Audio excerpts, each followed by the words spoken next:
our minds evolved to travel in time. And you can actually use that to your benefit.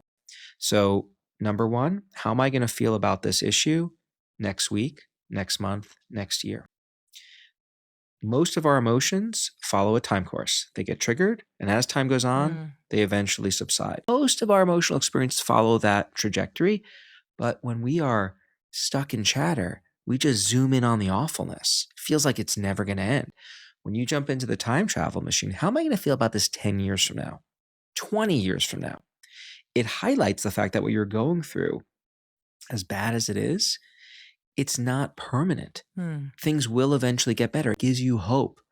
And that turns the volume on our chatter down. The story I open up my second book with, Shift, is a story of my grandmother in World War II, surviving the Nazis basically slaughtering her whole family.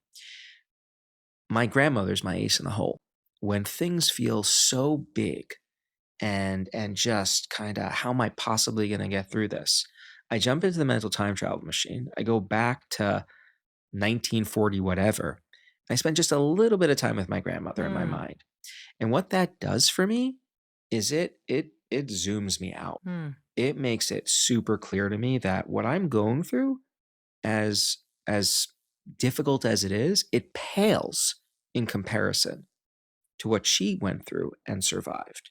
And I think we all have those personal experiences or experiences in our family or in our culture that you can anchor on to put what we're going through in perspective. Because if you're a world-class self-critic and Yeah. berater, Yeah. I could see that strategy being something that only becomes more evidence, where you go, and you're such a piece of crap that you're sitting here working yourself up about this thing. How to give yourself perspective, but then keep yourself lifted Yeah. in your capacity to coach yourself through it. You want to keep the spotlight on the challenge that they endured compared to what you're dealing with right now. Right. And really As a use it as a reminder source that of you can- motivation. And if you find that doing that leads you into that territory, don't use that tool. Use a different one. That's great. And that's a really important take home for these tools.